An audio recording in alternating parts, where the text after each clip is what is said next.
Okay, we are ready to get started. I am Jason, your MC for this week's conference. We're super excited to have you aboard for the Modern Datasat Conference. Our next speaker is a terrific data analyst.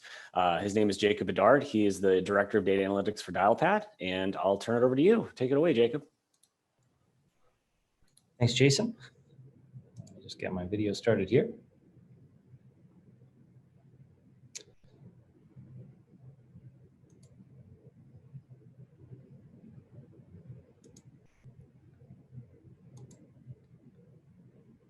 Okay, so my name is Jacob Bedard, and like Jason said, I'm at Dialpad. Dialpad is, I'd say, probably the most interesting business unified communications as a service company out there.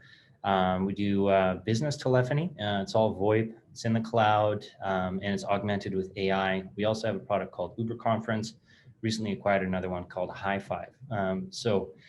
We're really we're working at meeting all of the communication needs of a business. There's a little blurb. And as the Director of Data Analytics, I feel as though the title could also be used interchangeably with Data Janitor quite often.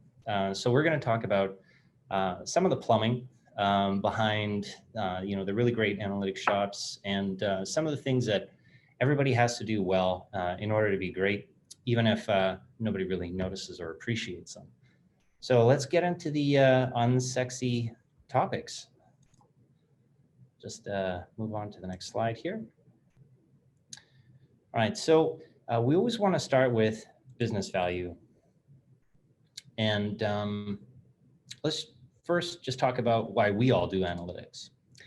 So one, it's a hot field, and it's a quickly growing one. Career prospects are great. We get a lot of challenging work to do all the time. And occasionally we get to do some things that we're really, really proud of. They just work perfectly right off the bat every time. It's very satisfying. And also just being in the data team, everybody assumes you're smart. And man, that's nice. Okay. So we've established why we like doing analytics. But why do you have a job doing analytics? And that's because businesses need to know where they're at. They need analytics just to run. And to run really well, you have to take the analytics up to a much higher level.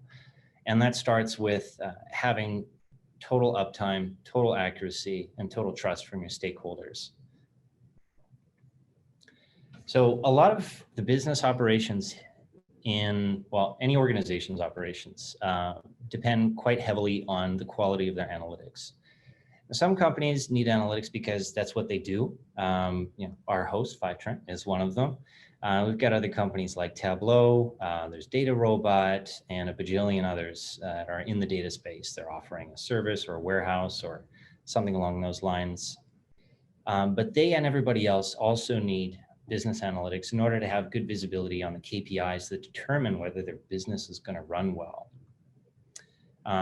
Determining what those measures should be, ideally, is something that's done in conjunction with the top leadership team, as well as any and all analytics teams in an organization. So that's another important role there.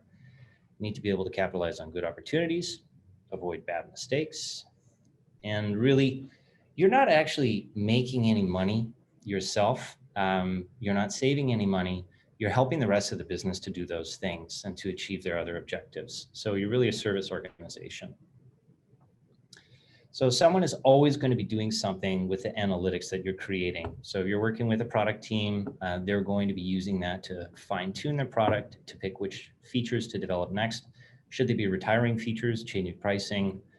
Operations is very, very heavily focused on data. And in fact, data analytics is part of the business operations division over at Dialpad. So we're using that to say, how we should be onboarding, what are the steps in the sales process, and so forth. And that kind of leads into the next point about sales here.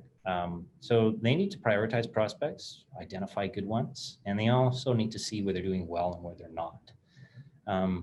Marketing, obviously, they're trying to maximize ROI all the time, and analytics may or may not be blended in with the FP&A division of a company. So there are a lot of stakeholders, and they need to be able to trust your data. So you've got a lot of stakeholders to look after. You have a lot of things to do. You have more work than you could ever accomplish. Even if everybody stopped giving you new requests right now, you're going to be busy for at least a few months in most cases. So how do you prioritize? Well, there's definitely no manual to it. There are a lot of things that confound your choices. So we'll see things like executives focusing very heavily on new trends, especially when a company is in the middle of a digital transformation, which is something that I'll talk about a little bit more.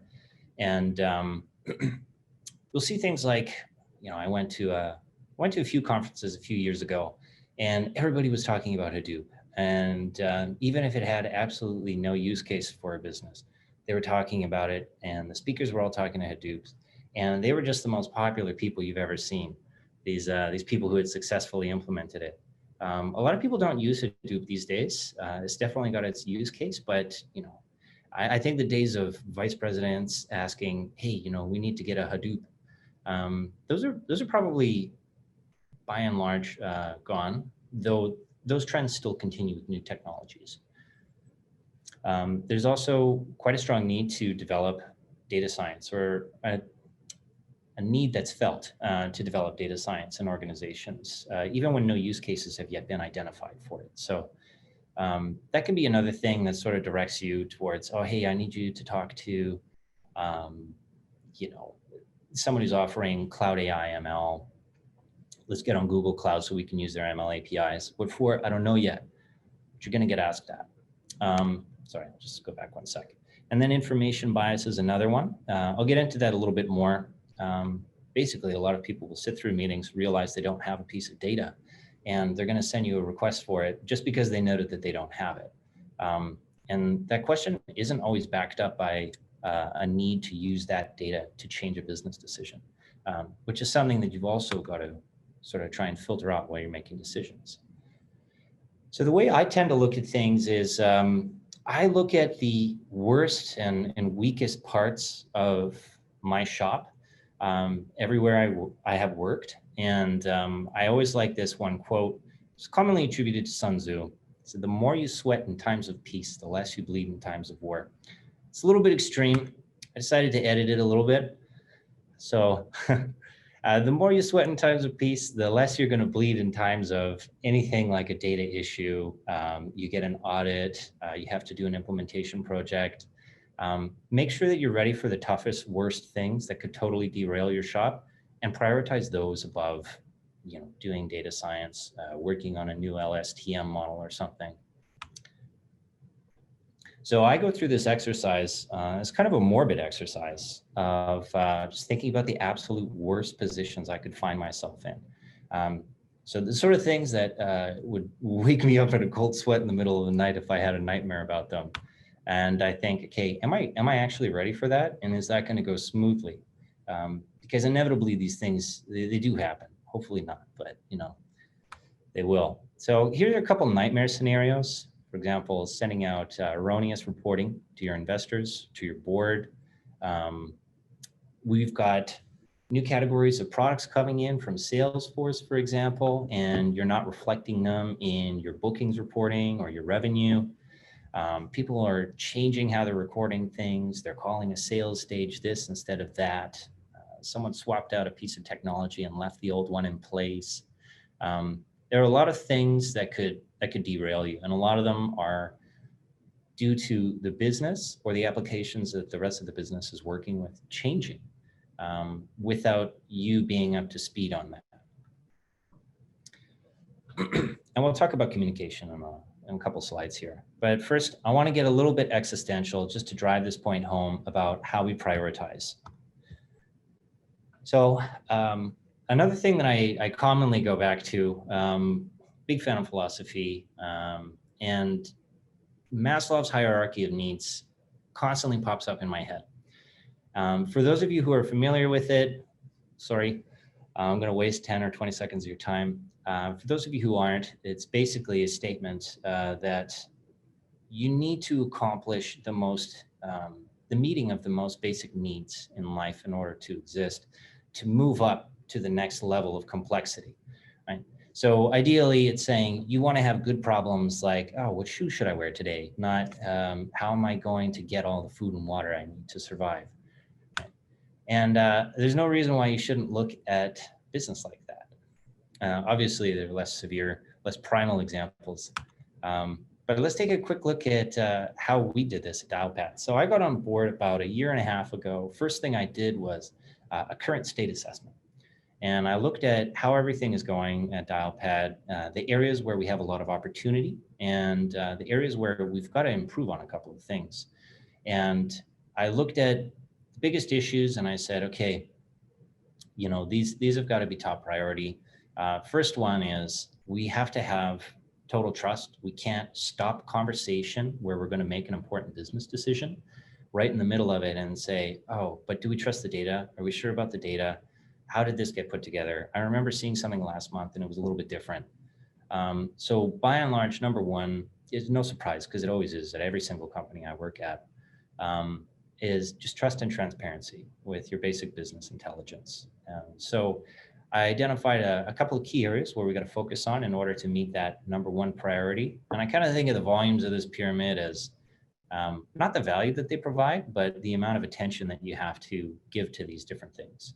So once you work through just getting basic data out there, everyone knows what happened. You need to move on to say, okay, well, this is why it happened. Now we're going to start focusing on diagnostics. So, you know, we got the team trained up in Python where, you know, some of the folks didn't have those skill sets. And we started looking at how to then start, you know, automating things once we had the basic reporting, the basic data flows down. Said, okay, well, let's dig a little bit more into the why. And then, you know, eventually once we worked through the biggest problems that we had identified before, we said, okay, now we've kind of earned the right to move on to data science. So how would this exercise look if you're going to do it for your own company? And I kind of just bucket them into categories like this. So number one is things that always have to happen, as well as avoiding things that can never happen. So the light's always got to be on. There's certain mistakes you can simply not afford to make. When you get things out to investors, you get a prospectus out. If you're a publicly traded company, for example, you can't have errors at that point. Right? So focus on making sure that you eliminate everything. You're going to make mistakes along the way. Build in some mechanisms to catch those. And then you want to further improve the decisions that you're helping the business make. So step one, you're just making sure you can give them the right data. Step two, now you want to help them interpret that, right? And really make sure that they're getting the right insights out of it and you're facilitating their interpretation. And then you want to focus on your efficiency. So this is where you're going to start looking at maybe swapping out some things in your tech stack. You're going to do a lot of that in step one, but maybe there are things you spend a little bit too much time on. Things are a little bit maintenance heavy. And then I'd say after you kind of met all the needs in these categories, then it's time to focus on data science and finding new ways to add value to the business. I'll talk a little bit about trust. As I mentioned it a handful of times here. So it doesn't really matter if you're the best data scientist in the world. If your business doesn't trust your basic data that you're working with, none of it matters. Even if you've done your job perfectly, if you have not developed an appropriate level of confidence, you're not going to help the business actually achieve anything, even though your work might be great. So how do you earn and keep trust? So one thing I have learned throughout my career is that you have to just immediately jump on every issue, even if nobody's seen it, even if nobody may ever see it. If there's a mistake made, whether or not it's your own fault, you send out a notification about that immediately. And you let them know, okay, we have control over this or we don't. If you do have control, what are you doing about it? Just get out in front of that truck. Feels like you're going to get run over. It's fine. It's going to hit you. You're going to get right back up. And you know what? Everybody is going to be more appreciative of you than they were before, because they know that when issues do come up, they've got transparency and you're looking after them. We use a notification system at Dialpad. We built out a custom application. I'll show that in the next slide. But a very important thing to do is pick a very limited number of channels to let your stakeholders know that you've got issues potentially. So chat channel, you can use Slack, you can use an email distribution list. If you're so inclined, you can use a town cry or a herald. It's not the most popular option, but you know, the idea is you're consistently going through the same channel to notify your stakeholders. So we just put them into a page on our own team site. So we're using App Engine here. So this is one way to do it.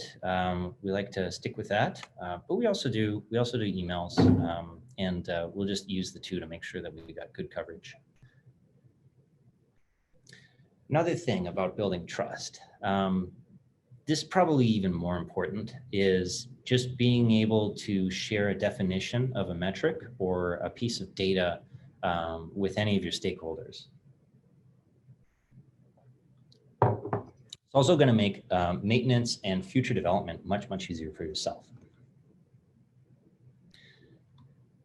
So when I think about a data dictionary and I think about documentation of data models and terms associated with data models, I always think of a handful of really, really well-written API documentation.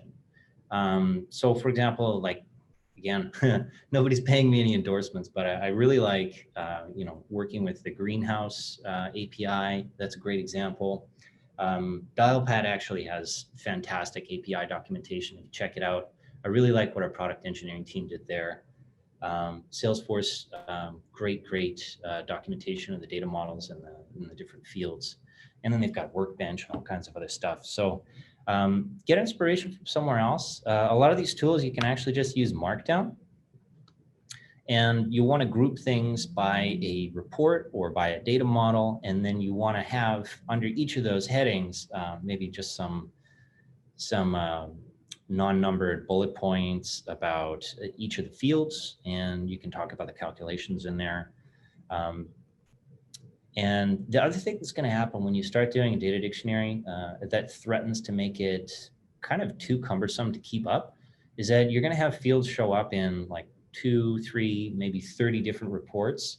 And you don't want to have to go change 30 entries every time you make an edit to that metric. So there are a lot of ways to do it. You know, you can have the Markdown produced programmatically through Python. Or we can talk about another option here in a second, something that we've done. But the key thing is, whatever you do, you have to make sure that it's very easy to keep up to date. And if something shows up in multiple places, you only enter it once when you have to go edit it. And you also need multiple ways to get at the metric definitions. So think about synonyms and think about tags instead of single categories. So if someone doesn't categorize things in their head like you, tags are a really good way to put multiple onto an object to make it easier for more people to find definitions. So one way to do that is just by leveraging graph theory. So if you can just keep track of the pairwise relationships, you actually only have to track one source to target or parent to child relationship if you're putting together a data dictionary. So I don't need to have anything to do with LTV to CAC, which is a popular marketing metric, when I'm tracking its dependencies. So I want to see the lineage of this metric. How is it created? If there's a problem with it, where does that happen? I just need to track that LTV CAC is a product of LTV and CAC. I don't care where CAC and LTV came from because I've already got their precedent relationships covered. So if you're going to create an app, if you just use this simple pairwise data structure here, it's really, really easy. And you never have to enter things multiple times as long as the relationships aren't changing.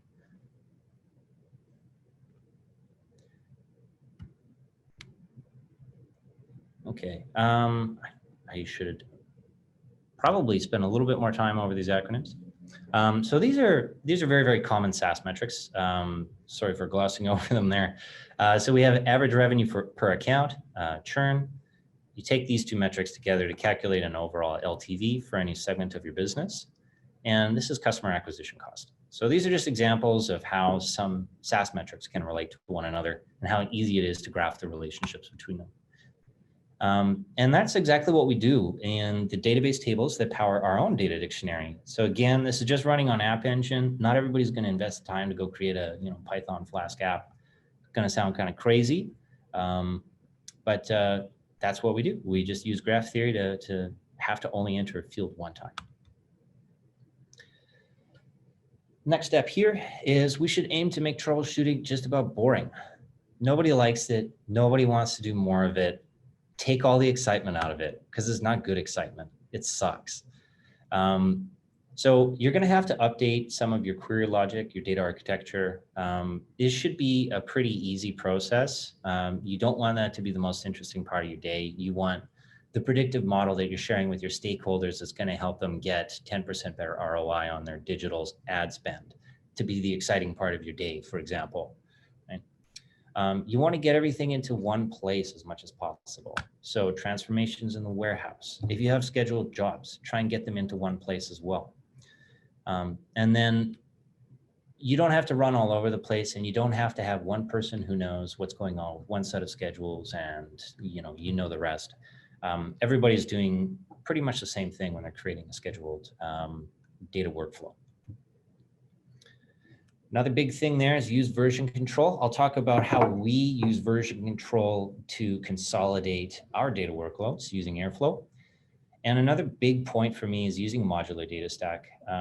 Some things are going to come along and they're not going to fit with certain parts of your tech stack potentially.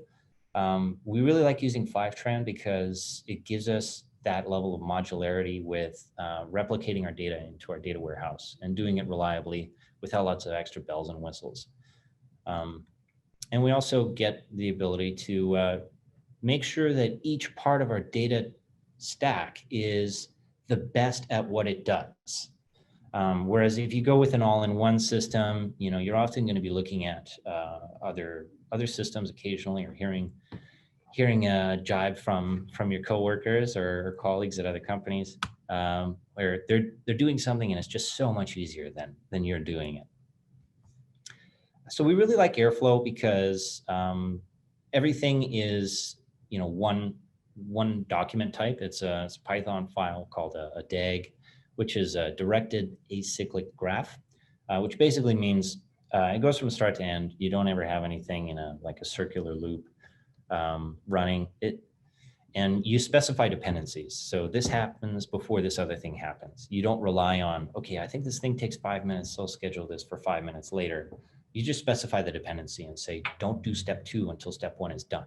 Step 1 takes too long, kill it and reschedule it, or send me an email. You get all these options. They're just built in for all the things you want to do with your DAGs. We get great logging. It has its own BI about the telemetry of your jobs, which makes life really, really easy. You can see what's taking too long. And I also love the price.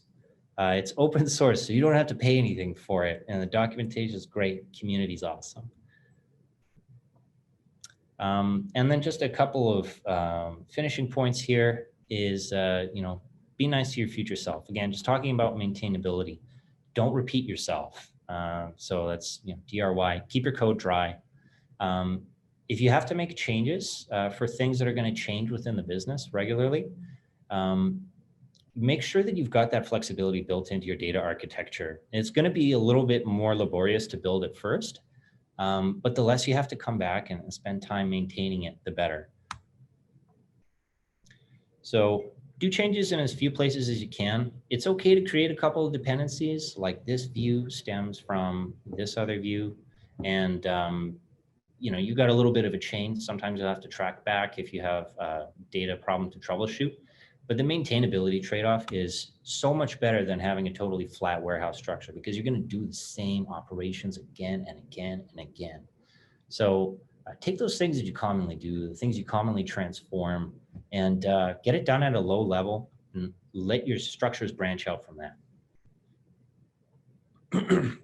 Make sure you're always plugged in with your partner teams. So the team that's using Salesforce, the team that's running your app, if you're a SaaS company, make sure that you know what they're up to. If they're going to do something that's going to alter your annual recurring revenue metric or something like that, just have a meeting about it. Just set up a regular meeting, and if there are no topics, great, just do it.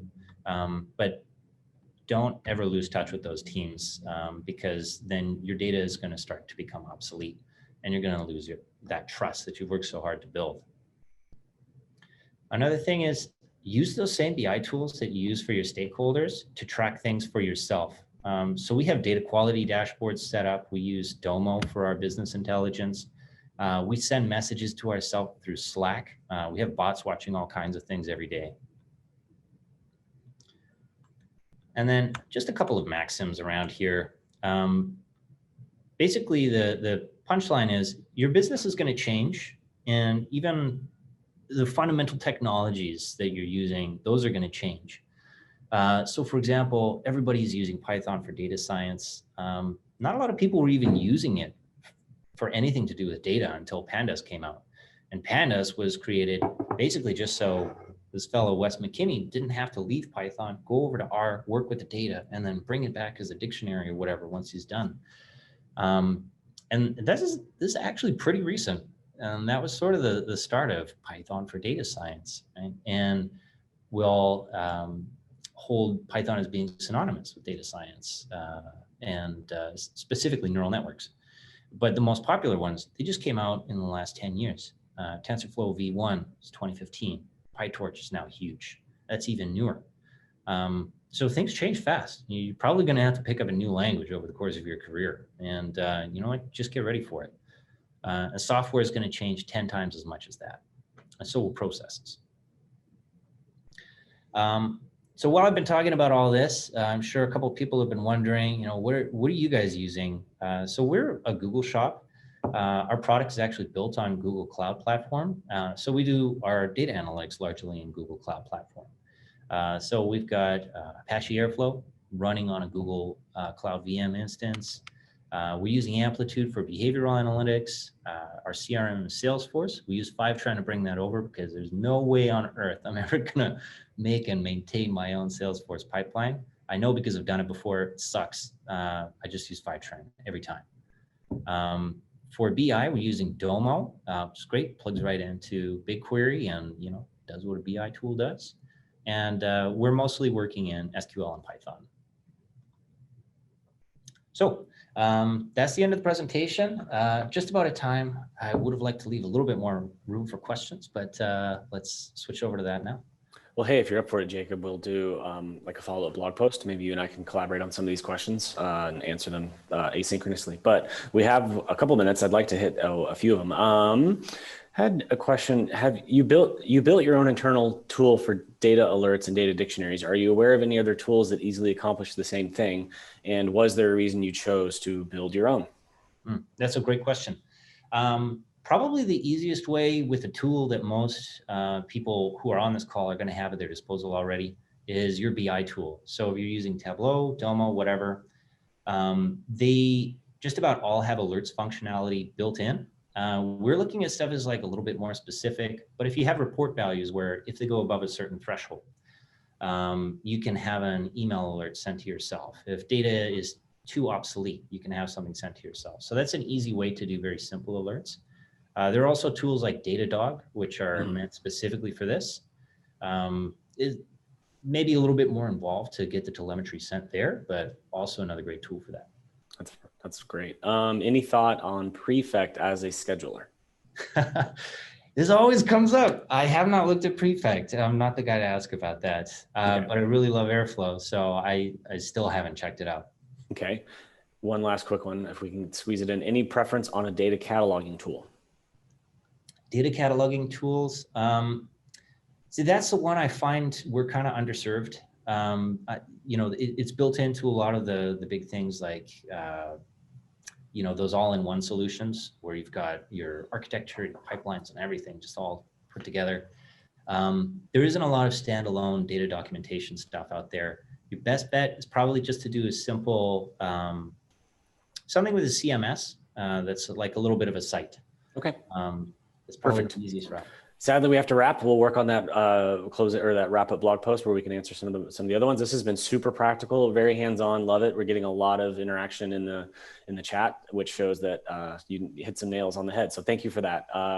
So for everyone who is still with us, we have an amazing talk by Clayton Hicklin that's coming up that's sponsored by Looker. So join us in 5 minutes on that next Pathable event. Awesome. Thanks. When you can't analyze data fast enough, you miss your windows of opportunity. This is why businesses choose Sisu. Sisu is the quickest way to understand why your metrics are changing at any given moment. Connect Sisu to your data warehouse, and Sisu uses all of your data to consider every dimension and factor affecting your metrics. With the power to analyze millions of factors in seconds, Sisu automatically surfaces the highest impact factors, helping you answer more questions faster. And as new data arrives, Sisu continuously reviews its impact on your key metrics and tells you what's new and relevant to keep you focused. Finally, you'll have the time to explain every big win, diagnose every major challenge, and inform every decision with data. Sisu, the fastest path to why.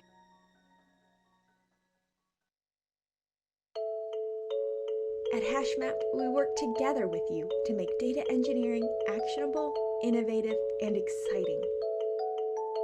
HashMap is a vendor-neutral consulting partner and solution integrator. We accelerate digital transformation and insights across 20 different industries with smart and sustainable data and cloud solutions and services. Our technical experts provide the exact framework and expertise you need to accelerate your data and cloud initiatives and power your profitability. We've even built a variety of open source utilities and solution accelerators for anyone to use. Let's get data and cloud done together. Visit hashmapinc.com/5tran-reach out.